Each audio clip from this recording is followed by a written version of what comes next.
সবাই তো মা বাবা হবো, রাইট? তো এই প্রসেসটা বেসিক্যালি শুরু হয় বয়সন্ধিকালে। এই যে বয়সন্ধিকালে তোমরা অনেক জাঙ্ক ফুড খাও না, বার্গার, পিৎজা, এগুলো খাও তো, সবাই খাও না? বাইরে খাও না? কিছু না কিছু তো খাও বাইরের খাবার।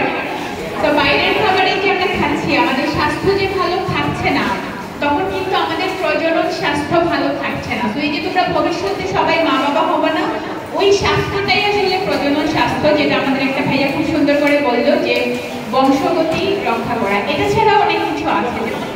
বয়সন্ধিকালে কিছু কমন পরিবর্তন যেটা বললো যে দেখা যায়, আরো কিছু পরিবর্তন আছে যেটা দেখা যায় না। তো যেহেতু আজকে গার্লস নাই, আমি শুধু ছেলেদের কথাই বলি। বয়সন্ধিকাল যখন আমরা শুরু করি, আমাদের শরীরে বিভিন্ন ধরনের লৈঙ্গিক হরমোন শুরু হয়। বায়োলজি বইতে পড়ছো এটা?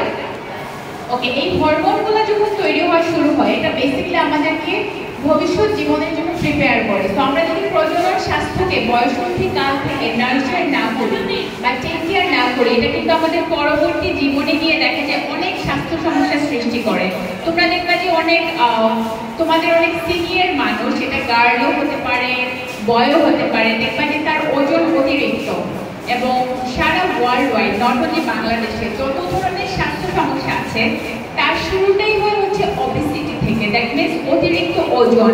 ইভেন অনেকে দেখা যায় কি ওজন নিয়ন্ত্রণে থাকে, বাট স্টিল তাদের বিভিন্ন স্বাস্থ্য সমস্যা থাকে। কেন?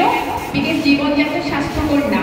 তো আমরা যদি জীবনযাত্রাকে স্বাস্থ্যকর করতে চাই, আসলে কেন করবো? নিজেরা ভালো থাকার জন্য, নিজেদের শারীরিক স্বাস্থ্যকে ভালো রাখার জন্য, প্রজনন স্বাস্থ্যকে ভালো রাখার জন্য, এবং মানসিক স্বাস্থ্যকে ভালো রাখার জন্য। আচ্ছা, এবার একটু বলো যে আমি যদি স্বাস্থ্যকর জীবনকে যাপন করতে চাই, আমার আসলে কি কি জিনিস ঠিক করতে হবে?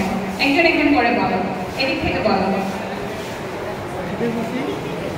বলো, তুমি বলতে চাচ্ছ, বলো বলো একটু করে। ওকে, ঠিক আছে, এদিক থেকে বলো, এদিক থেকে শুনছি। বলো যে আমরা যদি, হ্যাঁ, খাদ্যাভ্যাস, ভেরি গুড। তারপর